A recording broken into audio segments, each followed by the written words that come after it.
Hello everyone. देखिए, मैंने अभी क्या किया था ना, थोड़ी देर पहले ये वीडियो रिकॉर्ड किया था और मैंने बताया था बॉयंसी फोर्स के बारे में।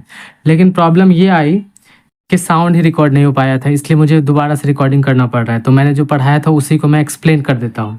देखिए, सबसे पहली बात कि हम सब पढ़ने वाले बॉयंस फोर्स क्या होने वाला है, जिसको हम सब बॉयंट फोर्स भी बोलते हैं। उसका दूसरा नाम होता है अपथ्रस्ट, जिसको बताया गया था आर्कमेडिज के द्वारा। और इसमें जो एक प्रॉपर्टी बताई गई थी जिसको हम सब बोलते हैं आर्कमेडिज प्रिंसिपल। ठीक है, अब ये होता क्या, उसको मैंने समझाया था कैसे। जैसे हमारे पास एक कंटेनर हो, उस कंटेनर में पानी भरा हो, ठीक है। तो हम सब क्या करते हैं, इमेजिनेशन करते हैं कि उसके अंदर ना पानी का ही बना हुआ एक स्फेयर है। अगर पानी के अंदर स्फेयर होगा तो आप समझिए क्या होने वाला है। अगर स्फेयर हम सब अपने मन से बना लेते हैं इमेजिन करके, तो वो एक अलग बॉडी बन जाएगा हमारे लिए। तो उसका mg नीचे की तरफ लगेगा, तो हम सब लिख देंगे इस बॉडी का mg। अब ध्यान दीजिए कि mg में हम m कैसे लिख पाएंगे, यानी कि मास कैसे लिख पाएंगे जो हमने स्फेयर बनाया है। तो जो डेंसिटी जो लिक्विड का है, यानी कि वाटर का जो मैंने यूज़ किया था, वो उसी मटेरियल का बना हुआ है, क्योंकि हमने इमेजिन करके बना लिया स्फेयर। तो हम इसका जो वॉल्यूम है उसको v मान लेते हैं, जो कि हम निकाल पाएंगे अगर रेडियस r है तो। ठीक है, उसको हम सब लिख पाते हैं रो इंटू डेंसिटी करेंगे। ठीक है, यानी कि रो इंटू वॉल्यूम करेंगे तो मास निकल जाएगा। ठीक है, डेंसिटी इंटू वॉल्यूम करेंगे तो मास निकल जाएगा। ये m बन चुका है और g से मल्टीप्लाई करके हमें mg पता चल गया। ठीक है, तो अब ये तो कहानी बन गया था। उसके बाद हम लोग सोचते हैं अगर किसी भी बॉडी में mg लगता है और उसे कोई रोकने वाला अगर नहीं होता है नीचे की तरफ, तो वो तो नीचे आ जाता है ज़मीन पे। यानी कि जो हमने स्फेयर अजम्पशन से बनाया था, यानी कि इमेजिनेशन करके, वो तो नीचे आता। लेकिन वो नीचे क्यों नहीं आ रहा है, इसका मतलब है कि ऊपर की तरफ पक्का है कि कोई ना कोई फोर्स तो लग रहा है। और वो जो फोर्स लग रहा है वो चारों तरफ से घिरे हुए लिक्विड के द्वारा ही एक्सर्ट किया जा रहा है, क्योंकि अगर हवा होता तो वो चीज़ें नीचे आ जाता। ठीक है, इसका मतलब लिक्विड ही जो ऐसे नीचे आने से रोक रहा है। तो लिक्विड ने एग्जैक्टली mg के अपोजिट डायरेक्शन में फोर्स लगाया होगा। तो हमने कहा कि लिक्विड जो है किसी भी बॉडी पे एक फोर्स लगाता है जिसको हम सब बोलते हैं बॉयंस फोर्स, और वो mg के एकदम एग्जैक्टली अपोजिट और ऊपर की तरफ होता है, इसलिए उसका दूसरा नाम अपथ्रस्ट रखा गया।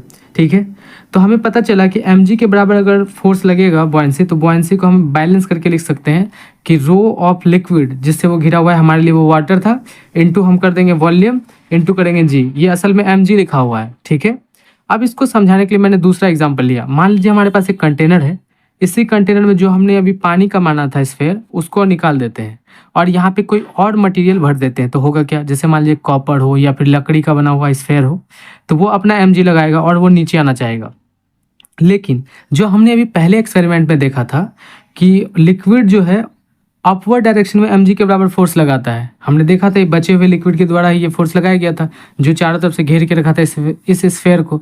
तो आज तो वो लिक्विड है ही, लेकिन जो बचे हुए स्फेयर में जो था पानी, वो हम निकाल के दूसरा मटेरियल ला देते हैं तो उसका mg लगा। लेकिन बचे हुए लिक्विड की वजह से जो कि इतना फोर्स एक्सर्ट कर सकता है ऊपर के डायरेक्शन में, वो लगा देगा। और जब वो लगाएगा तो हमारा जो ये पार्टिकल का वेट जो है, अब वो mg नहीं होगा, तो नेट वेट में क्या हो जाएगा, mg में ये चीज़ माइनस करना पड़ेगा। वो हो जाएगा रो ऑफ लिक्विड जो घेरा हुआ है वो हमारे लिए वाटर था, इनटू वॉल्यूम ऑफ डिस्प्लेस, जो वॉल्यूम था वो वाला वॉल्यूम, इनटू कर देंगे g। तो देखिए हुआ क्या, अगर किसी लिक्विड में किसी बॉडी को हम डुबाते हैं तो उसके नेट वेट में कुछ ना कुछ कमी आ गया, जो कि लिक्विड जो डिस्प्लेस की है ना उसका वेट है। ये mg जो हम सब लिख रहे थे वो था ये वाला जो स्फेयर था, उसी को तो हम लोग निकाले थे, तो और वो ही तो है लिक्विड डिस्प्लेस के वेट के बराबर। यहाँ से देखिए, तो सबसे पहले हम लोग क्या समझे कि बॉयंसी फोर्स होता है लिक्विड के द्वारा लगाने वाला फोर्स। दूसरी बात, उसका डायरेक्शन होता है mg के जस्ट अपोजिट, यानी कि ऊपर की तरफ, इसलिए इसको बोलते हैं अपथ्रस्ट। और ये प्रिंसिपल किसने दिया था, तो आर्कमेडिज ने दिया था।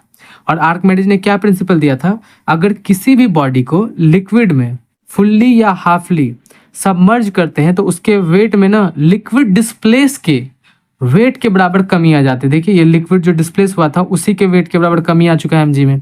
समझाए बात। तो ये था हमारा बॉयंसी फोर्स। अगर आपको कोई टॉपिक में प्रॉब्लम होती है, कुछ भी जानना समझना चाहते हैं, तो आप कमेंट कीजिए, तो मैं उसे सिंपल लैंग्वेज में समझाने की कोशिश करूंगा। तो मिलते हैं नेक्स्ट वीडियो में। हमसे जुड़े रहने के लिए चैनल को सब्सक्राइब करना ना भूलें।